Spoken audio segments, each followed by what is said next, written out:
आईसारख्या जगात मुलावरती कोणीही प्रेम करू शकत नाही। आई ही नेहमीच प्रत्येक गोष्टीत स्वतः आधी आपल्या लेकरांचा विचार करत असते।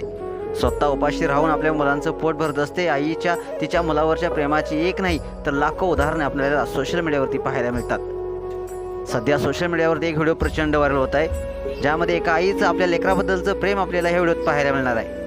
आई म्हटले की तिचा राग आणि निस्वार्थ प्रेम आलंच, आपल्या मुलावरचं चांगले संस्कार व्हावे म्हणून आई मुलांना सल्ले देत असते। वेळ प्रसंगी त्याच्यावर रागवत असते, ओरडत असते, पण हीच आई आपल्या बाळाला कधी त्रास होऊ नये म्हणून सदैव तिची काळजी देखील घेत असते। आई आणि तिच्या मुलामधील हे खास नातं खूप अनमोल आहे। आई आणि मुलांच्या प्रेमाचे असे अनेक गोड किस्से तुम्ही सोशल मीडियावरती सतत पाहिले असतील।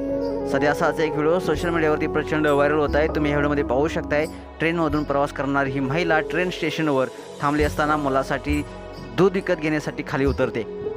आईला माहिती असते ट्रेनची सुटण्याची वेळ झाली, तरी देखील आपल्या भुकेलेल्या पोरासाठी वेळात वेळ काढून ती दूध पिशवी आणण्यासाठी खाली उतरते।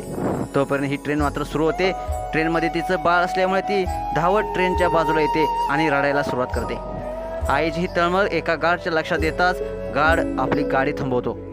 गार्डने दाखवलेल्या माणुसकीचं सोशल मीडियावरती अनेक जण कौतुक करत आहेत। तुम्ही या व्हिडिओमध्ये पाहू शकताय, ट्रेन थांबताच आईच्या डोळ्यामधील तुम्ही अश्रू पाहू शकताय। आई क्षणाचाही विलंब न करता धावताना तुम्हाला पाहायला मिळते। अशा प्रकारचा हा भावनिक व्हिडिओ लय भारी ऑफिशियल इंस्टाग्राम अकाउंटवरून शेअर करण्यात आलेला आहे। त्यावर आतापर्यंत लाखो लोकांनी लाईक्स केलं आहे, तर अनेक लोकांनी कमेंट्स देखील व्यक्त केलेले आहे। एका युजर्स म्हटलेलं आहे, नियम माणसासाठी असतात, माणसं नियमांसाठी नाहीत, हे सिद्ध पूर्ण झालेले। तर दुसऱ्या युजर्सनं म्हटलेलं आहे, खरंच खूप सुंदर व्हिडिओ आहे। तर एका युजर्सनं म्हटलं आहे, मन जिंकलं भावा। तर एका युजर्सनं म्हटलं आहे, जगात अजून देखील माणुसकी। तुम्हाला देखील हा व्हिडिओ नक्कीच आवडला असेल तर तुम्ही जास्तीत जास्त शेअर करा आणि आपल्या SS स्पोर्ट्स या चॅनेलला सबस्क्राईब करायला नक्की विसरू नका। धन्यवाद।